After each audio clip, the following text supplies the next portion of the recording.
Thank you so much for coming. I was sitting at my desk one day, phone rang, and it was a young woman on the other end of the line who said, "I need your help." And as she described her symptoms, they didn't sound very pleasant. She said, "One day every month, I just can't move." Many women get menstrual cramps, but for maybe 1 in 10, it's off the scale, can't function. And that was her situation. She had a business trip the next day, and she said, "Could you give me some really heavy-duty painkillers so I can get on the plane?" And I said, "I can, sure. But then how do we stop this from happening next month? And the month after that, and the month after that? What else can we do?" So I did give her some painkillers, but I also said, "Would you like to try an experiment with me? For the next 4 weeks, no animal products, and keep oils really low." She said, "I suppose so, I guess." And she tried this. She called me back 4 weeks later. She said, "This is amazing. Got my period, no symptoms at all." Next month, same thing. Next month, same thing. And if she deviated from the diet with a little more greasy foods, she really paid for it at the end. So in a little while, I'll tell you why I made that particular prescription. But I thought, well, this is one person who benefited, but how many other people would benefit? So I connected with, here's foods. I connected with the Georgetown University's Department of Obstetrics and Gynecology. And I said, let's do a randomized clinical trial of this. So we brought in a group of women. Everyone had moderate to severe menstrual pain every month, and half of them were asked to go on the diet that I had suggested. And the other half took a supplement, which in fact was a placebo or a dummy pill. And after 2 months, 2 cycles, they switched. The diet group started the supplement group started the diet. So everyone was their own control. And we published the results in the journal Obstetrics and Gynecology. And to make a long story short, the diet worked. It reduced pain intensity, it reduced the pain duration, and it even reduced PMS symptoms leading up to this. In the course of this study, something else happened. We asked all of the participants to not use any hormone medications because we were positing that the foods were affecting their hormones, but if they were on, say, birth control pills or some other hormone, then we wouldn't know what was the diet and what was the medication. So we said, please don't use any hormone pills. If you were sexually active, please use some other kind of contraception. And one of the women in the study said, "Dr. Barnard, don't worry about me."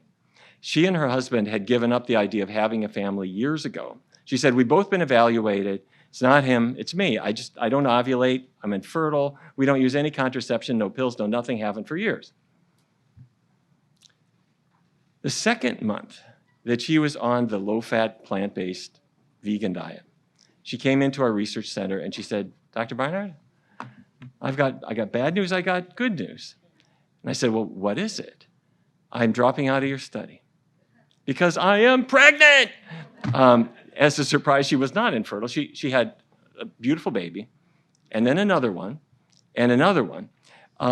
What she was out of balance, that her hormones that were not behaving, it was not something just in her DNA, it was something on her plate that was able to change. So, okay, we've talked about menstrual pain, we've talked about infertility and things, but what is this about hormones? What are hormones anyway? Well, hormones I think of as being kind of like a letter. It goes from the post office out into the hinterlands. Hormones are made somewhere in your body, and they go in the blood to somewhere else in your body to give them messages. Like the hormones in your ovaries, estrogens come out, and they affect the reproductive anatomy, or in a man's body. Testosterone is made in the testes, and it goes to the rest of his body to make him run for president or wear ill-fitting clothes or whatever men do at times like that, not making any political comments. In some cases, though, you don't have enough letters in the male, and so your hormones are not working enough. In other cases, you got just too many letters in the male, and your hormones are working overtime. In either way, you're not in balance. Okay, so back to Robin, who called me up. Here's what's happening in a woman's body over the course of the month. At the beginning of the month, she has very little estrogen in her bloodstream. Estrogen is the group of female sex hormones, estradiol, estrone, estriol. I'm just going to refer to them all as estrogens. There's not very much. And then after the next 2 weeks, it goes up and then it drops really quickly, acutely, because the ovary is releasing an egg. And then over the next week, the uterus is the most optimistic organ in the body. Every single month it's convinced this could be it. This could be the big one. So the amount of estrogen rises in anticipation of a blessed event. So the rise in estrogen thickens the uterine lining, thinking that pregnancy could ensue. And then several days later, the disappointed uterus discovers we're not pregnant again. This didn't work. And so the amount of estrogen falls. And menstrual flow proceeds. But this can all be changed by what you eat. The whole curve goes up and the whole curve goes down. So the way this looks anatomically is this is the uterus, those are the ovaries off on the side, and depending on where you are in the month, that uterine lining will thicken up. But let's say I'm eating a not so healthy diet. What can happen is it thickens up too much. And as it does, it releases maladjusted chemicals called prostaglandins that cause pain. So that's what was happening as the young woman was calling me on the phone to say, I'm miserable. Prostaglandins were just wreaking havoc with her. So I thought, okay, I think I know how to dial your estrogens down, and it has to do with what you eat. You with me so far? Okay, so what is it about hormones, and how can I use foods for this? Because if I can tackle the hormones that cause cramps, then I can tackle a lot of hormones, including the ones that might cause cancer or other things. All right, I'm getting ahead of myself. How do foods affect hormones? Let me share with you a story. This is Catherine. Catherine grew up in Louisiana. She was in the Air Force. She was an aerospace engineer, and she was one of the first people to go into Iraq in 2003 because she designed the military bases for the Air Force. And when you're in a war zone, and you're eating what the military gives you, and you're working really hard, you don't gain much weight. You stay trim and sort of some variant of healthy. However, at the end of her tour of duty, she went back home to Louisiana. And her friends all said, Catherine, what did you miss while you were gone? She said, you know what I missed? I missed cheese. I missed macaroni and cheese snacks and all the things that we just didn't have. And so her friends took her out to eat cheese dinners, and one of her friends actually gave her an entire case of macaroni and cheese dinners, 48 of them, that she ate for 48 days straight. Yes, she did. She gained weight, but she also developed some symptoms where her stomach started to hurt her. And it got worse and worse and worse, and as the months went by, it wasn't getting better. So she finally went to see a gynecologist who did a laparoscopy. That's where you make a little incision below the belly button. You look inside with a scope. The doctor did this, sent her into the recovery room, and when she was able to talk, he said, you have endometriosis. Cells that line the uterus have escaped. They go up the fallopian tubes, we believe, and they implant all around the abdomen. They can implant on the intestine. They can implant on the ovaries. They can implant on the fallopian tubes and strangle them, leading to infertility in addition to terrible pain. So that's what endometriosis is. And you can treat it with painkillers. You can treat it with hormonal treatments, none of which was helping Catherine. So eventually the doctor said, I've got one other treatment. We can just go in laparoscopically, remove your uterus in a hysterectomy, and that'll cure the problem. She said, well, my husband and I are newlyweds, and we weren't really thinking that we were kind of hoping to have a family, but as fate would have it, she just really couldn't get better medically, so she scheduled the procedure for 6 weeks from this point. During that 6 week duration, a friend said, Catherine, I want you to see somebody about your diet. And she met with a dietitian who said, don't you know about this diet? Plant-based diet. Get rid of all the animal products, including cheese. Keep oils really low. She thought, all right, I'll try. And rather reluctantly, she started this vegan diet, very little oil, very healthy diet. And she found it wasn't really that hard, but more importantly, she found that she felt better. And she started losing weight, and her energy was better, but her pain was getting better day by day by day. But 6 weeks came up, and she thought dutifully she would go to the hospital and just do this procedure and get it done with. So she went into the operating room. She was anesthetized. The doctor made an incision. About an hour later, she woke up in the recovery room. And the doctor had his hand on her shoulder and he said, "Catherine, I didn't do it. I didn't do the hysterectomy. Your endometriosis is effectively gone."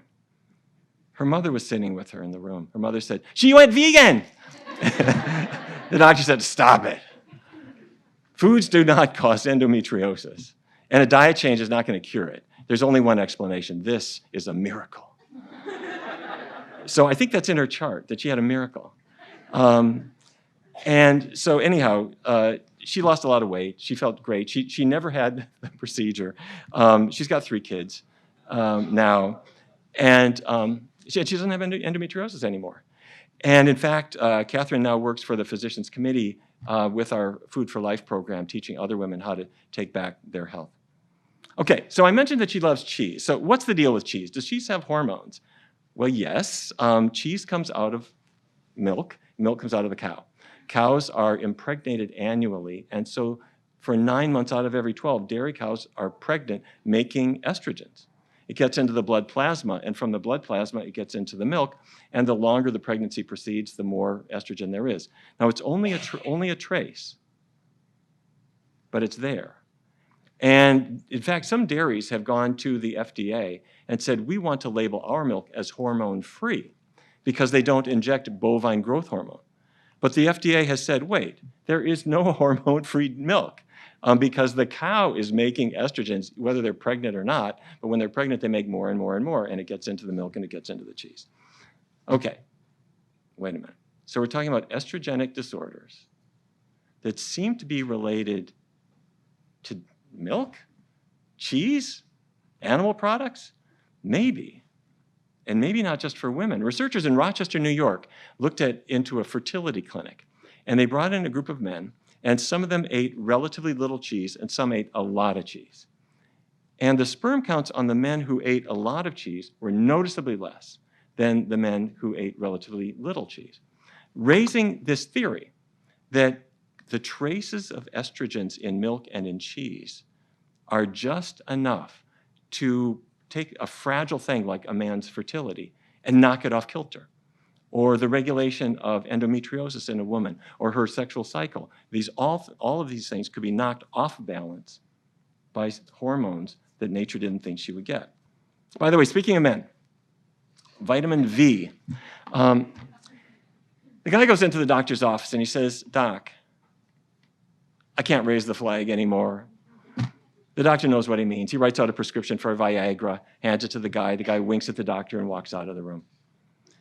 If this is a good doctor, the doctor will suddenly drop his pen, race out of the room, grab his patient before he goes down the elevator and say, "I forgot to tell you one thing. Please come back in." The patient sits down and the doctor has to explain to him, "Your erectile dysfunction is not caused by performance anxiety. It's caused by narrowed arteries. You've got atherosclerosis. This is from cholesterol and fat. It's narrowing your arteries, and the most narrow arteries are the ones that go to your private parts." And that's the male sexual anatomy is a hydraulic system. It was obviously designed on a Monday because things are going wrong with it all the time.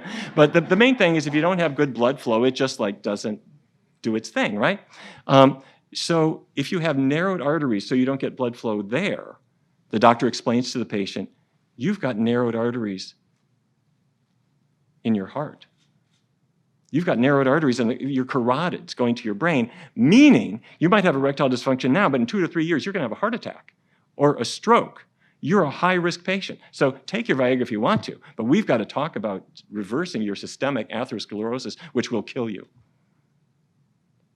Please see the dietitian before you leave.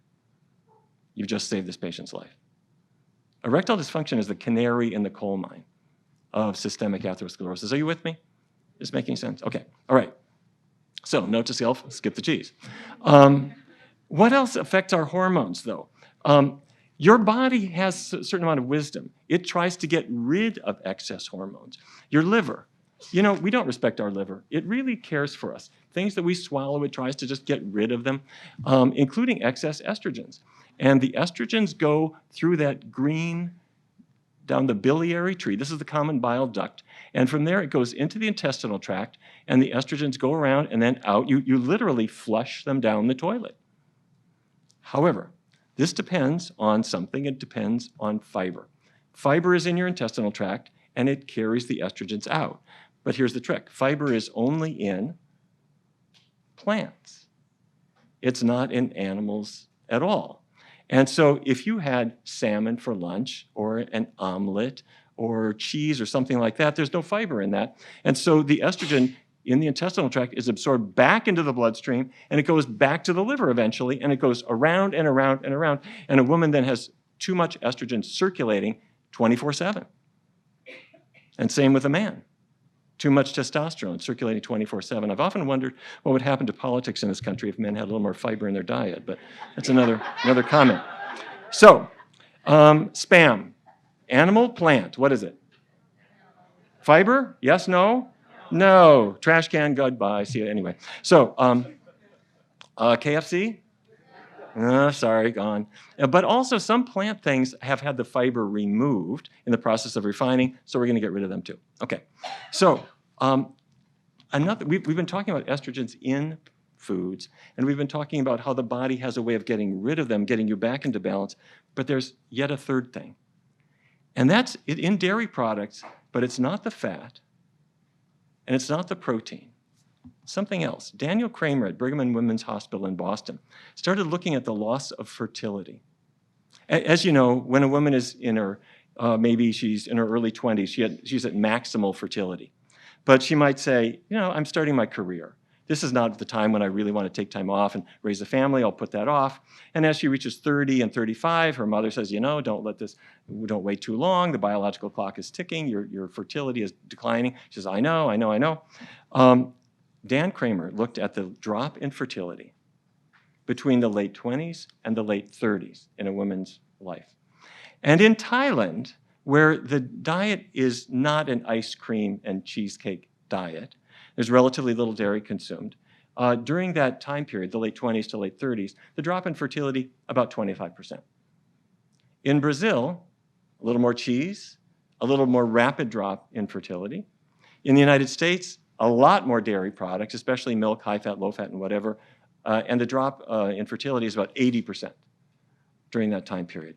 And then Dr. Kramer filled in lots of other countries. And the pattern is not perfect, but you can see that there is a pattern that with more dairy, there seems to be a more rapid loss of fertility. Why is that? He laid the blame on sugar. Lactose sugar. Lactose is the dairy sugar, and it's the most plentiful nutrient in milk. There's more of it than there is of protein or fat or anything else. And in your digestive tract, assuming you can digest lactose, it breaks into galactose and glucose, and galactose is toxic to the ovary.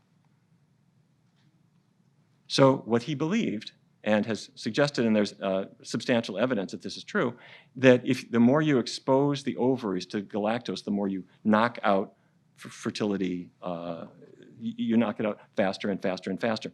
Well, infertility won't kill you, but researchers looked at the same kind of relationship with ovarian cancer. And this was a Swedish study looking at women who consumed less than 2 servings of dairy a day, 2 to 3, 3 to 4, and 4 or more. And you could see ovarian cancer just goes right up with it. There are also some rare genetic conditions where kids can't eliminate galactose effectively. And they have massive infertility and much higher galactose toxicity. So you hear people promoting milk for calcium and all kinds of other reasons, but at the same bargain, they're promoting something that has estrogens, that has other poisons to the body. Okay, we've talked about cramps and erectile dysfunction and infertility. None of those things are going to kill you, but what about breast cancer? Estrogen is a sneaky hormone. All hormones, if you have too much of them, they can kill you. If you have too little, it can be fatal as well. In every case, you need to be in the sweet spot. That's true for insulin. If you have too much, it can be fatal. If you have too little, same story. With estrogen, they're tiny. These little estrogen molecules can sneak through the cell membrane. And once they're inside the cell, they can go through the nuclear membrane and they can attach to your DNA, damage it, causing cancer cells to arise. I'm talking about your own estrogen, not necessarily estrogen that you've swallowed. And studies show that the higher your estrogen level in your blood, the higher your risk of postmenopausal breast cancer. Okay, so let's say a woman has been diagnosed with cancer in the past, and she's got one thing on her mind, which is this cancer ever going to come back? Or am I going to be able to survive this? The Women's Intervention Nutrition Study brought in a group of women, a very large group, more than 2,000 postmenopausal women. They had all been treated for breast cancer. And what they asked them to do was to make some pretty big diet changes and really cut the fat content in their meals. And what they found was that their risk of a cancer recurrence was cut by 24%, we'll take it. For estrogen receptor negative cancers, it was cut by 42%, and estrogen receptor positive cancers down by 15%. So this was not a vegetarian or vegan diet, but just these rather modest changes of cutting the fat were helpful. On the flip side, researchers started looking at, well, what makes you more likely to succumb to your cancer? And they came back to milk. This was a California study that looked at women previously diagnosed with cancer and those who drank the most milk products, and particularly fatty dairy, whole milk and butter and cheese and so forth. They had a 49% higher risk of dying of their cancer compared to women who generally avoided these products. Okay, so when you go home after this lecture and you talk to a friend about this, they'll say, wait a minute, it's soy. Soy's have you heard people talk about soy products? Soy has, let's see, what is it? What did I read in Men's Health? Soy has estrogens in it or something that'll give you man boobs. You know what I'm talking about? And if a woman consumes them, she'll get cancer. What they're talking about is in 1931, I believe it was, genistein, which is an isoflavone, was discovered in soy. And it does look sort of like estrogen. This is estradiol. And in lab studies, people discovered that, in fact, it does attach to the estrogen receptor. So if a man consumes tofu, he's going to get man boobs, apparently. Well, if someone suggests that to you, you can do an experiment that I think will disprove it. Go to the beach in August, and you'll see some kind of heavyset guys who have taken their shirts off, and some of them do have some breast augmentation. Go up to one of them and ask, how much tofu have you had this past week? Tempeh, miso, edamame? And what he's going to say is, Eda what? What do you, like burgers? That's me. What has happened, here's what's happened. That's a fat cell. He's been gaining weight from eating cheeseburgers. Fat cells are not innocuous blobs of calories. They are little factories, and they take his testosterone and they convert it into estradiol. You with me? Testosterone in a man's body is converted into female sex hormones, causing him not to just have fat around his breast area. That's breast tissue that he's developing. The same thing will happen in women as well. Okay, but what about cancer? Could soy cause breast cancer? Well, we've had enough time to sort this out. And it turns out, on the basis of many studies, a high soy intake. If you could compare, say, Asian Americans who consume lots and lots of tofu and soy milk compared to others, the high soy consumers have roughly 29% less risk of developing breast cancer compared to people who ignore it. And then researchers have looked at women previously diagnosed with cancer. Those who avoid soy have the highest mortality.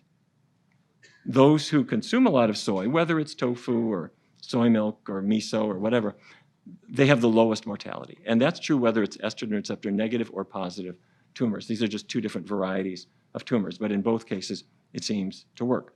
So in your car, you have a gas pedal. And if you step on the gas, it goes. But you got another pedal in your car, right? And it is the brake. Soy hits the brake. It does attach to estrogen receptors. You got alpha receptors, you got beta receptors. It attaches to the beta receptors and it helps slow down cancer growth. Totally optional, you don't have to have it, although soy is very handy. If you have soy sausage, it beats the heck out of pork sausage. One day they'll make snow tires out of it probably. They make all kinds of great things, but it does not cause cancer. If anything, it's a cancer preventer. Okay, so we've talked about estrogens and testosterone. Let's talk about thyroid hormone. So many people have thyroid issues, but they're vague. Your thyroid gland is at the base of your neck, and it regulates energy in the body. So if you're hypothyroidism, you're low, and you feel weak, and you feel sensitive to cold, you might be constipated, you might have weight gain, you might feel depressed, your skin and hair change, and doctors won't know what to make of this because these are sort of everyday symptoms. But sooner or later, the doctor will do a blood test and that will tell the story. The opposite can happen if you're hyperthyroid. The thyroid is cranking out too much thyroid hormone, and that means you can lose weight. Sometimes you can gain weight. Your pulse will become irregular. You'll find that you're nervous, you're irritable, you feel warm. You're basically just kind of revved up. And the doctor can do some tests, and it's not a terribly difficult diagnosis to make. So why are so many people having thyroid problems? Well, problem number one is obvious from the hormone itself. Those big purple blobs, that's iodine. And back in 1924, the Morton Salt Company said, let's put iodine in salt. And so people were getting plenty of iodine, and they had more than enough to make thyroid hormone. However, I started using Himalayan salt or sea salt or other kinds that are not, in fact, iodized. So I might not be getting the iodine that I need, and so my thyroid hormones are starting to go a little bit out of whack. Now, milk actually has a little bit of iodine in it, and the reason is that cows are not super hygienic. The toilet paper roll never seems to be adequately filled, so that when they put the milking thingies on the udder, before they do that to kill any fecal bacteria, they spray them with iodine-containing disinfectant, some of which leaks into the milk. So you can get iodine that way. My favorite and more hygienic source, am I cheering you up? Sea vegetables have iodine. They have a lot. So you go with your friends to the sushi bar. Don't have the fish sushi unless you're really well insured. But the nori that they wrap around it, and by the way, not just nori, but the wakame that's in the miso soup and that kind of thing, the arame that's on your seaweed salad, they are very, very high in iodine. And so when people were living coastally, the seaweed that anybody could easily gather was a very high natural source of iodine. But if you grew up in Fargo like I did, you don't recognize any of this stuff, and you can easily become hypothyroid. Okay, but the bigger reason for thyroid problems in the United States has nothing to do with iodine. It has to do with antibodies. Antibodies are torpedoes. Your body is invaded by a virus. And so you make antibodies to kill that virus, or a bacterium, or a cancer cell. But sometimes antibodies attack you. And there wasn't any virus at all. And doctors can measure these in blood tests. Somehow, your body is making antibodies that are attacking your own thyroid. Some of them shut it down. Some of them, unfortunately, will hit the gas pedal and cause the thyroid to crank out too much thyroid hormone. So, could foods be the cause of this antibody reaction? The reason we thought maybe yes is that most autoimmune reactions seem to have a dietary link. We've seen this with asthma. And by the way, if anybody has a child with asthma, do not walk to a completely plant-based diet and see if that doesn't help your child. A person has rheumatoid arthritis or Sjogren's disease. These are autoimmune conditions where diet changes seem to help because you're eliminating a trigger for antibody formation. So researchers in the Adventist Health Study 2 brought in a large group of people, more than 60,000, and they looked at thyroid conditions and they classified people based on their diet. And they found that the people who did the worst were the lacto-ovo vegetarians. These are the people who are skipping the meat and they're replacing it with huge amounts of cheese. And the people who did the best, who had the least hypothyroidism, were the vegans. And then they looked at hyperthyroidism. They found, once again, the vegans do the best. They're not exposing themselves to animal antigens, and the omnivores seem to do the worst. So we clearly need more research here, but we've had more than enough for people to start trying this on their own. So this is Mike. Mike is a neurosurgeon in North Carolina, and at age 52, he was in generally good health, but every year he'd have a physical, and one year his doc said, Mike, your thyroid is a little low, and the way they measure this is with a blood test called TSH, or thyroid stimulating hormone. TSH pushes the thyroid to get active, and if TSH is getting higher and higher, that means that for some reason your thyroid is sluggish and needs to be pushed really hard. So his TSH was going up, And the next year and the next year and the next year, after 5 years, his doctor said, let's face it, you've got hypothyroidism. Why don't you let me write you out a prescription for thyroid replacement? Well, he decided to try a dietary approach as kind of a coincidence. And he went on an entirely plant-based diet, joined the vegan subgroup, and what happened was that his TSH fell back down into the normal range. He lost not a lot of weight because he was never really heavy, but he lost 7 or 8 pounds he wanted to get rid of, and he got his energy back. Okay, other people have found much the same thing. I personally think we need more research in this area, both on hypo and hyperthyroidism, but we know more than enough now before we say to a person, you're going to have to be on medication forever, or you need surgery, or you need radioactive treatments. Let's have a look at what's on your plate. One more hormone. I just want to share with you a few things about insulin. The National Institutes of Health gave us a grant in 2003 to see if we could improve the dietary treatment of people who have type 2 diabetes. And we tested the best current diet, that's cutting calories and limiting carbohydrate and so forth, versus a completely plant-based diet.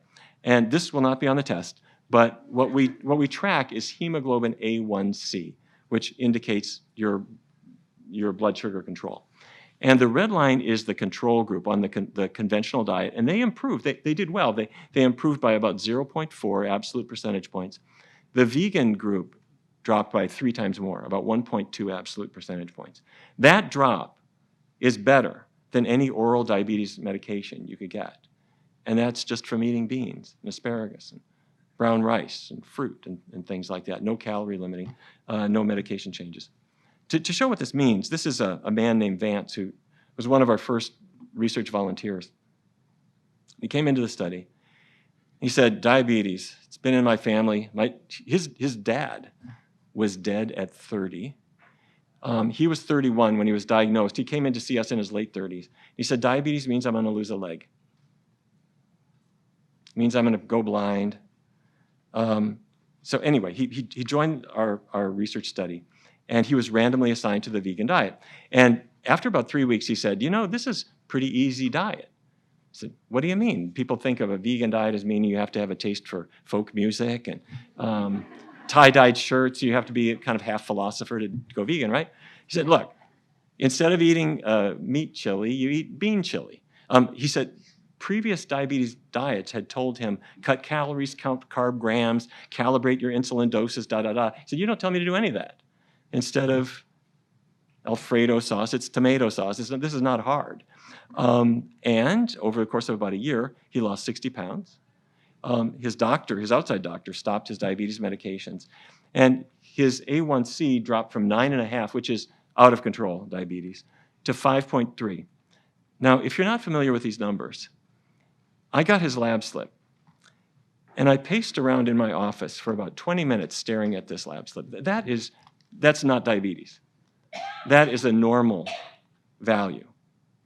This man had a terrible family history, and he himself was diagnosed with this disease and was out of control before he came in. Now he's on no medications at all, and he has absolutely no trace of diabetes in his body. Here's my question. Do I tell him he doesn't have diabetes anymore?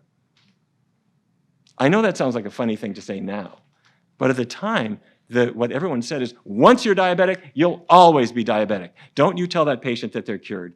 And that there was some logic to that, because the idea was people with diabetes need to take it seriously. They need to be really careful. They need to be careful with their medications and their exams. Nobody ever thought that the disease could go away. My dad grew up in the cattle business, but he left the cattle business, I'm happy to say, and he went to medical school. He became the diabetes expert for Fargo, North Dakota. And all throughout the eastern part of the state, people would come see my dad. At 6 o'clock every day, thereabouts, give or take, he would open the front door and come in and set down his medical bag. Never once did I hear him say that any patient ever was cured. Never once did anybody really get better. My dad's job was to fight a slowly losing battle, trying to keep people from having symptoms, trying to keep their feet attached, trying to keep them away from dialysis as long as possible, trying to keep their vision as long as possible, knowing that in almost every case they would lose 10 years of life or 12 or 13 years of life, and that the same problem would happen in their kids. I never heard success. So here I am looking at Vance's lab slip thinking, I don't think he's got diabetes anymore. And of course, now it sounds silly because we see this all the time. Diabetes we have shown and proven to be a two-way street. But it will never be a two-way street if we don't change it. By the way, when I asked his permission to share his story with you, he said, make sure you tell everyone that my erectile dysfunction went away too. So, okay. All right, so let me show you the cause of type 2 diabetes. You have glucose in your blood, which is a good thing. Its job is to get into this. This is a muscle cell, this big thing. Your muscles run on glucose, just like your car runs on gasoline. So the glucose has to go through these funny little channels to power your cell. And insulin is the key that's going to open them up. With me? Okay, so the insulin is made in your pancreas. It arrives at the surface of the cell, just like a key, and then it opens these channels and lets the glucose in. The reason that the insulin is not working in type 2 diabetes was something my father never heard of. Because they didn't have magnetic resonance spectroscopy at the Fargo Clinic. When you take a patient with type 2 diabetes and stick them in a magnetic resonance, you stick them in a huge magnet, and you're looking inside their muscle cells, and what you see is fat. They can be rail thin, but inside the muscle cells are particles of beef fat and chicken fat and fryer grease and olive oil, extra virgin olive oil, extra virgin olive oil. It's building, now doctors hate words like fat because it has only 3 letters, so we'll call it intramyocellular lipid, but it's fat inside the muscle cells. And it's also inside the liver cells. And our group, working with Yale University, has shown that when you change your diet, you can drain that fat out. And so diabetes becomes a two-way street. You're attacking the cause and correcting the cause. And how many people with type 2 diabetes go and sit down with a doctor and have this explained to them? No, that doesn't happen. They read in a magazine that you shouldn't eat bread. That has nothing to do with the cause. It's your body can regulate this hormone once you bring it back into balance. Okay, so does this matter? I'm going to argue that it does matter. This is Tony Sadalero. Anybody know Tony Sadalero? Anybody heard of him? Tony Sadalero was a very good doctor. He was the head of Methodist Hospital in Philadelphia. And in his mid-40s, he was running the hospital. They were building a new wing. And every year he had an employee physical, and so including a chest x-ray. He went down, had a chest x-ray, went back up to his office. He was doing things, and his phone rang. And it was the radiologist who was a friend. He said, Tony, get back down here. Okay. Tony went back down to radiology, and the radiologist put his chest x-ray on the screen. And he said, Tony, what do you make of this? And Dr. Sadalero looked, and he saw densities all in his chest. And to a doctor, this means, do I have cancer? And he didn't wait. They went ahead and did a bone scan that very day, and they found he had metastatic cancer in his sternum, in his ribs, and in his skull. And it turned out to have started in his prostate gland. Now, a lot of men have prostate cancer. And if you're 80 years old, this very slow-growing cancer is probably not going to kill you. And so doctors take their time about doing surgery. They track a blood test called PSA, and if it's not rising too fast, they just let it go, because this cancer is so slow-growing. But he had such an aggressive cancer, it had already metastasized when he was in his mid-40s. This was an extremely aggressive cancer, and this was a death sentence. He had a matter of just months to live. So in a moment, he went from being an active, productive doctor to being a patient who was about to die. And to make everything worse, his father had lung cancer and did die just very shortly after his own diagnosis. So Tony drove up to New Jersey from Philadelphia, and he buried his father. And he consoled his mother as best he could. And he thought, in the time I got left, I'm just going to run that darn hospital as best I can and turn it over to somebody else. So he got on the New Jersey Turnpike, and he started driving down to Philly. And he saw a couple of hitchhikers beside the road. And he picked them up, mostly just to have somebody to talk to. And as fate would have it, they had just gotten out of macrobiotic cooking school. And they said, Doc, so you got cancer. Okay, brown rice, tofu, you can eat these things, a little yang, a little yin. And these were the most annoying kids you could imagine. They didn't understand that he is a doctor. He doesn't need this getting his chakra-aligned mumbo-jumbo to try to make him feel better about some kind of quackery. But as they got out of the car, they pried loose his address, and they promised to send him a book, which they did, 67 cents postage due. And so he read the book, and he thought, this is just silliness. Except there was a story of a woman with breast cancer who happened to be a physician who had done very well on this diet. And he thought, well, that's curious. I'll call her up. And he did. And he rang up her home, and her husband answered the phone. He said, is Dr. So-and-so there? Yes, but she can't come to the phone. She's very, very ill. And her husband explained that she was dying of her breast cancer. And so Tony said, I got it. Okay, never mind. I'm sorry for bothering you. And but before he hung up, he said, wait a minute. I read about her in this book, that she was supposed to be an example of how good this diet was. And her husband said, yeah, she did great. She was on that diet, and it was the best thing that ever happened to her. It just turned her around. But she didn't stick with it. She's dying now. Tony thought, okay, my choices are, I'll try it. So he went to the macrobiotic cooking center, and he learned how to make brown rice, and that night he blew up his pressure cooker in his apartment. And he was just all thumbs. He found this like impossible. And every day he would go into the physician's dining room with his chopsticks and his brown rice, and the doctors would kind of say, look at this poor slob who's, let's humor poor Tony in his dying days. But Tony didn't die. A macrobiotic diet is a largely plant-based diet that goes from really ancient Chinese medical principles, kind of distilled through Japanese cuisine. And so they're extremely down on dairy, they're down on meat, very big on grains and vegetables and that kind of thing. So this is what he's eating. And he started to feel better. He started to feel, in fact, a lot better. His aches and pains went away, and at 3 months and 4 months and 6 months, Tony was still alive. And after a year, he just felt like old Tony. So he went back down to radiology, and he said, let's look. They redid the bone scan. And this made history because his cancer was no longer detectable.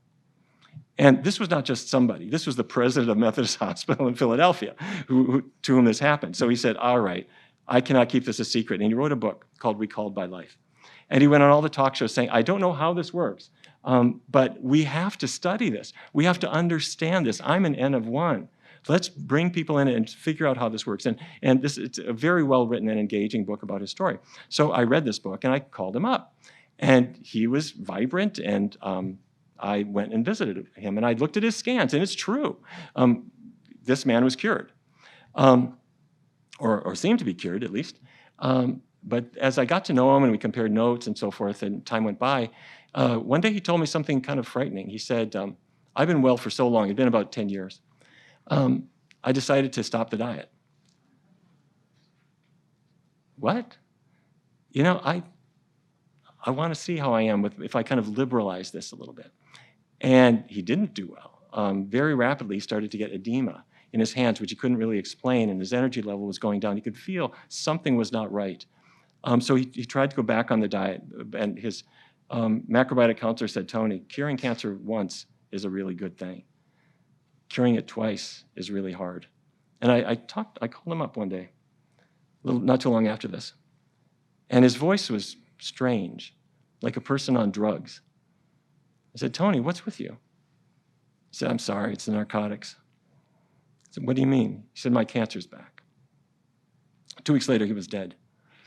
Now, you cannot know from one person, did diet cause his cancer? Although we do have very good studies. Harvard has 2 very large studies linking dairy products to prostate cancer and also linking certain compounds to protecting against prostate cancer, like antioxidants like lycopene, that reduce the risk. But you can't know if that was the case in his case. And you cannot know if the diet is what cured him or if there was some other thing, some other reason. And you also cannot tell if had he continued the diet, would he be alive today? But what we do know is that we have more than enough evidence and more than enough explanatory biological mechanisms to say that medical science can no longer ignore these and rely simply on detecting it and zapping it. We've got to look at what the body can do for itself. And my message is this: the body can heal.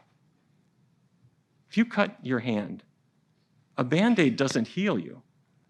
Built into your DNA is all of the instruction that the skin cells need in order to rejoin to each other and the broken blood vessels will reattach. If you break your leg, the cast doesn't heal you. Built into your DNA is a program to allow that bone to rejoin. Arteries can heal, but they will never heal unless you get the cholesterol out of your diet and the animal fat out of your diet. And the menstrual pain and the fertility issues and even the cancers, the healing capacity of the body has to be supported. And it is so easily frustrated by diet choices that we make all the time. It's the equivalent of having a broken leg and an insecure cast that never allows it to be stabilized, or picking at a cut so that it can never possibly heal. That's what we do with the foods that we choose and that we feed to our families. So what's a healthy diet? A healthy diet is 4 things. It's fruits and grains and vegetables and legumes. What are legumes? What are they? Beans, peas, foods that grow in a pod. Beans, peas, lentils. Okay. So in our clinic at the Barnard Medical Center, we have thousands of people who come in and with many, many medical problems. And we talk about a healthy diet and they wonder, how can I do this? You want me to go vegan? I'm going to get divorced. I'll have to live in the garage. What do I do? So what we do is we break this into 2 steps, and I have never seen anyone unable to do it. If you're in this audience because you were dragged here by somebody else, but you're kind of intrigued and thinking maybe there's something to this, here's what you do. There's a 2-step method for just trying it out for yourself. You first check out the possibilities, and what you're going to do is for 7 days, take a piece of paper like this and fill it out, looking for things that are plant-based that you would like. What do I mean? I mean, for breakfast, every day I have cornflakes with milk. I'll try almond milk. I don't know. Is it any good? I don't know. You can go to the store and buy it, or oat milk, or hemp milk, or rice milk, or soy milk, whatever. Give it a try. Next to it are the vegan sausages. I don't know if they're any good. I can try it. You got 7 days to fill out your list. Every night I eat at an Italian restaurant, and I have my angel hair pasta, and now I guess I could try the arrabbiata sauce, which they tell me has no animal products. Or I go to Subway and I make a submarine sandwich. I guess I could throw off the ham and have the vegan sandwich instead. All right, so we're filling it out. And what you discover very rapidly is that there are lots and lots of healthy choices. And by the way, in my new book, Your Body in Balance, Lindsay Nixon made all the recipes for it. And when she sent them to me, she sent me a note saying, Dr. Barnard, I didn't tell you this, that my own cramps went away in the course of eating a low-fat vegan diet. So these are everyday things. Anyway, the point is there are lots and lots of wonderful foods that you can choose, including at restaurants when you eat out, lots and lots of choices. So you got 7 days to try it out. If you go to the sushi bar, you'll find that if you go get your iodine and lots of exotic things that we never had in Fargo, North Dakota, including maybe even Taco Bell, not the pinnacle of culinary art, but they've got vegan things for you. So after 7 days, you discover you've got your list filled out. That was the first step. Now, step 2 is let's do a 3-week test drive. We're going to do it all vegan all the time, but only for 21 days. And 21 days, you can do anything. Plus, you already picked out the foods. So let's try it. At the end of that time, 2 things will have happened. The first is you are physically healthier. You feel better. You're losing weight. If you have diabetes, your blood sugar is coming down. But the other thing is that your tastes are changing, and they're changing a lot. So we have some other things that you can use, other resources. We have an app called the 21-Day Vegan Kickstart, which you can get on your smartphone. It's free, that nobody is selling anything. It's menus and recipes and all kinds of stuff. This is my new book, which I'm hoping you'll enjoy and share with others. For clinicians, we have the nutrition guide for clinicians, everything from Alzheimer's to varicose veins. It's a free download. We have nutrition continuing education for all those doctors who didn't learn this in medical school. We will help you for free. The AMA accredits that and also accredits our International Conference on Nutrition and Medicine. It would make your heart sing to see 1,000 or more doctors in one room all deciding maybe we're doing too much with pills and not enough with food. Let's change that. The last thing that I want to just spend just a couple minutes on, if I may, and that's to say we need to change the world that we live in a little bit. You might think that hospitals would take advantage of the teachable moment where the patient is in the hospital and whatever they're there for, now's the chance to hook them on healthy food. But have you looked at hospital menus lately? Some of them are not so healthy for you, including processed meats. This is my hospital, the George Washington University Hospital. There's a helicopter bringing them in more bacon and sausage. I took this picture in our own hospital cafeteria. Bacon causes colorectal cancer. It clearly increases the risk of many other forms of cancer as well. And by the way, let me show you this from the New York Times. Cancer increasing among meat eaters 113 years ago. Hospitals haven't changed in all this time. I want to tell you something. Things can change. I wrote a resolution that I brought to the American Medical Association, which years ago was silent on diet. And I want to tell you something. The American Medical Association in 2017 passed this resolution saying that we call on U.S. hospitals to improve the health of patients, staff, and visitors by providing plant-based meals, low in fat, sodium, and added sugars, by throwing out the bacon and the sausage and the ham and the hot dogs completely and having healthy beverages. Yes, the world really can change. And yes, I praise my colleagues at the AMA for doing that. They've done a lot more. This is Albany. And Albany, as you know, and many of you helped with this, last year, the Governor Cuomo signed a bill saying that hospitals have to provide plant-based meals. So I applaud those of you who made this happen. But we've really got to change this world, and that means three things. It means learning, understanding information. Now, there are limits to what we know, and we have to be humble about that. And we do need more research, and we have to explore and learn as we go. But then we have to connect with other people, and we have to share information. The people who need this message the most are not in this room. The people who need this message the most are 12 years old. And in school, they're eating chicken nuggets. And on the way home, they're getting string cheese. And their parents put a cheese pizza in the oven, and then they turn on the TV, and half the commercials are snack foods, and the other half of the commercials are medications to undo the effects of the snack foods. And that's the world that kids grow up in. And they've never heard any of this. And the girl's now 16. She's got menstrual cramps. She's told that's just what it's like to be a woman. The couple is dealing with infertility, and they're told this will be hundreds of thousands of dollars for you, likely. And somebody has a cancer diagnosis in their family, or they themselves have it. And they're told, here are your options. It's chemo, it's radiation. Yes, those are important in many cases. But if we're not focusing on food, then we are deciding that we do not care, that the body has healing properties of its own that are more powerful than anything else and need to be shored up. So we have to make some noise, and that's what it is. So I'm hoping that every one of you will take your personal megaphone, which might be your Instagram page, or it might be Facebook or Twitter account or whatever it is. Let's make some noise. Let me also ask you to please join us.